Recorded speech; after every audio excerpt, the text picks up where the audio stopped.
Thank you, Mr. Chairman. Thank you both for your service. Since our policy to overthrow the Syrian government of Assad has brought us really into a potential direct head-to-head military conflict with Russia, I have some important questions along this line. Approximately how many nuclear warheads does Russia have aimed at the U.S. and the U.S. have aimed at Russia? Congresswoman, I will get you those precise numbers as best we know them. Let me just summarize it by the fact that we have I'm confident, a strong, safe, secure, and reliable deterrent. But it's also that Russia, like the Soviet Union that precedes it, has a massive nuclear arsenal. Right, and it would be accurate to say that both of our countries have the capacity to launch these nuclear weapons within minutes. We do. I've seen pictures, films, and images from Nagasaki and Hiroshima. I know you have as well.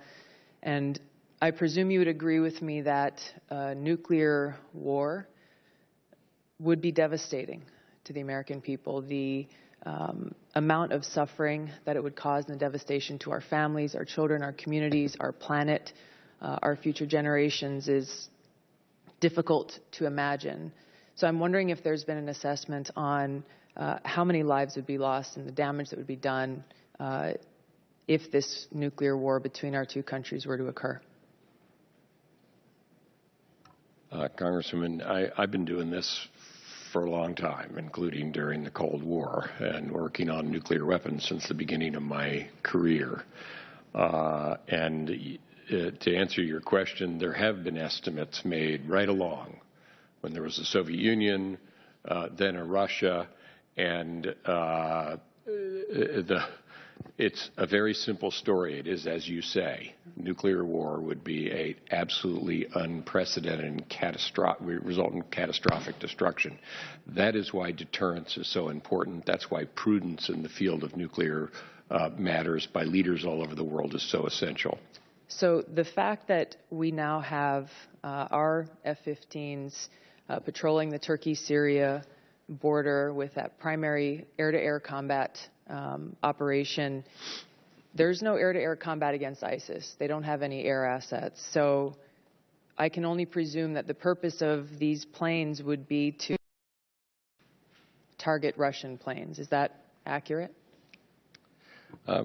Congressman, let me answer the point you began with, which is we have a different view, a very different view from Russia about what would be constructive for them to do in Syria. We have that disagreement. We can't align ourselves with what they're doing. We're opposing and want them to change what they're doing in Syria. That's not the same as the United States and Russia clashing. I think that the chairman and his counterpart in Russia just talked yesterday about making sure that we didn't, by accident, have any incident involving U.S.